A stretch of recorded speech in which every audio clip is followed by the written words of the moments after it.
여러분, 요즘 세상에 자기의 어리석음을 뉘우치고 여러 사람 앞에서 자기의 잘못을 사죄하는 인간을 본다는 것이 그렇게도 당신들에겐 이상합니까? 그렇지만 하필 결투장에서 그럴 것이 뭐냔 말이야. 나의 입회인이 또다시 소리쳤다. 그게 바로 중요한 점입니다. 하고 나는 그들에게 대답했다. 왜냐하면 나는 이곳에 도착하자마자 당연히 상대방의 총을 발사하기 전에, 즉 상대방이 무서운 살인죄를 저지르기 전에 나의 죄를 사죄했어야 할 것입니다. 그러나 그런 일은 실제로 거의 불가능한 일이 아닙니까? 왜냐하면 이 사회 조직은 이미 우리들 자신의 손에 의해 지극히 추악한 것으로 변해 있기 때문에 말입니다. 그러니까 12발자국의 거리를 두고 상대방의 총탄을 받은 후에라야 비로소 내 말이 세상 사람들에게 어떤 의미를 주게 됩니다. 만일 내가 여기에 도착하자마자 상대방이 총을 쏘기도 전에 그런 짓을 했다면 세상 사람들은 무턱대고 급장이 같으니 권총을 보고 무서워진 거야. 저런 놈의 변명은 들을 필요도 없다. 라고 단정해버릴 게 아닙니까? 그런데 여러분, 나는 갑자기 이렇게 외쳤다. 그것은 진심에서 우러나오는 소리였다. 우리 주위에 있는 하느님의 선물을 보십시오. 맑게 개인 하늘, 신선한 공기, 부드러운 풀, 귀여운 새들, 그야말로 자연은 아름답고 더없이 순결하지 않습니까? 그런데 우리는 단지 우리들만이 어리석게도 하느님을 믿지 않고 인생이 낙원이라는 것을 모르고 있습니다. 우리가 그것을 이해하려고만 하면 당장이라도 아름답게 꾸민 낙원이 나타날 것이며 우리는 서로 얼싸안고 울게 될 것입니다. 나는 말을 더 계속하고 싶었으나 할 수가 없었다.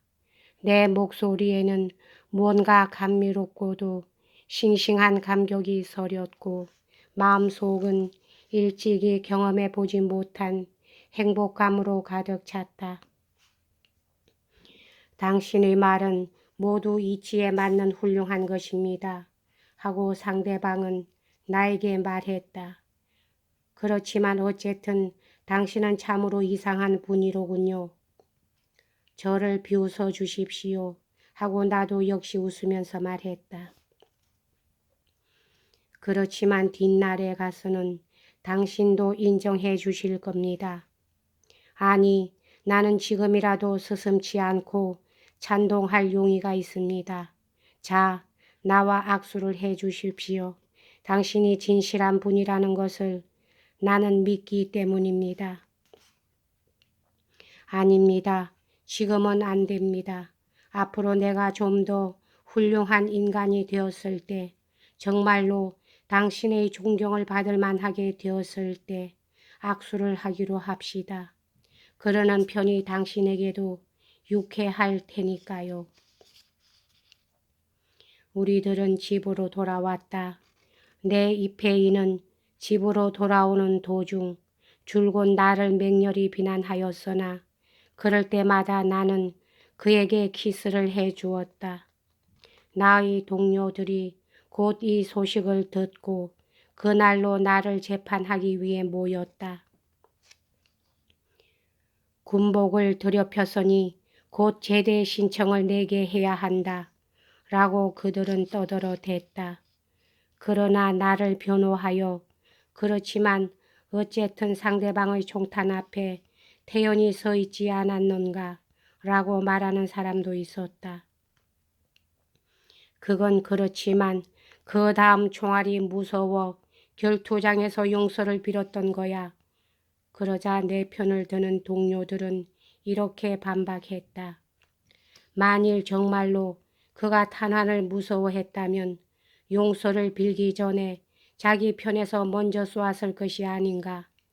그런데도 그는 장전이 다 되어 있는 권총을 숲속으로 내던져버렸어. 그러고 보면 거기에는 다른 무엇이 우리가 알 수 없는 어떤 특별한 사정이 있었을 거야.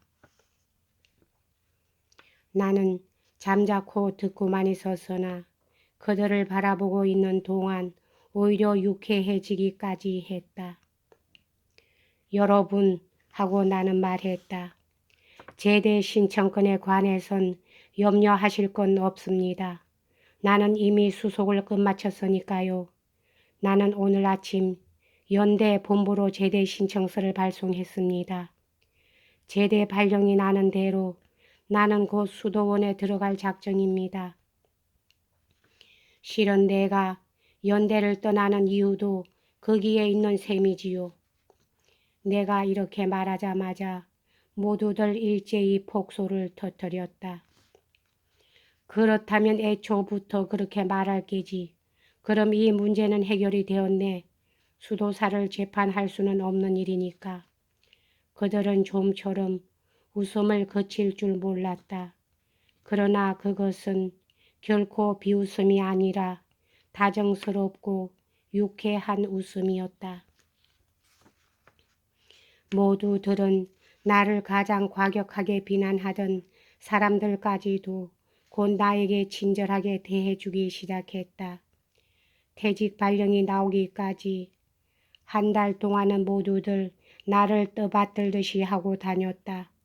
누구든지 만나는 사람마다 여보게 수도사 하고 다정하게 말을 건네주었으나 그 중에는 나를 아끼는 마음으로 결심을 돌리라고 권고하는 사람도 있었다.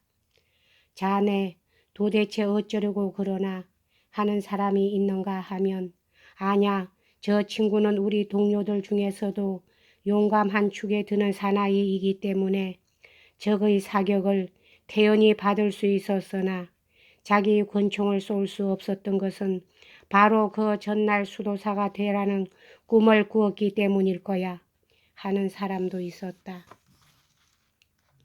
그 고장 사교계에서도 역시 같은 일이 일어났다. 전에는 단지 친절하게 대해주었을 뿐 별로 특별한 관심을 두지 않던 사람들까지 갑자기 나와 다투어 사귀려고 했고 또 길을 쓰고 나를 자기 집으로 초대하기도 했다. 사람들은 모두 내 행위를 웃음거리로 받아들이면서도 한편으로는 나를 사랑해 주었던 것이다. 여기서 한 가지 미리 말해 둘 것은 모든 사람들이 우리의 결투 이야기를 공공연하게 떠들어대고 있었으나 부대 본부에서는 모르는 척하고 있었다는 사실이다.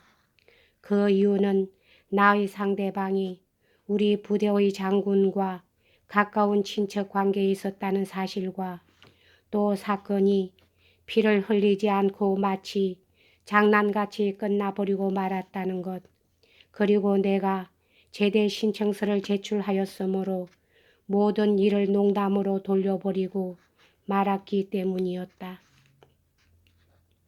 나는 세상 사람들의 조소 따위에는 개의치 않고 이 사건에 대해 거리낌없이 큰 소리로 지그러댔다. 그것은 그들의 웃음이 악의에서 나오는 것이 아니라 선량한 마음에서 나오는 웃음이었기 때문이다.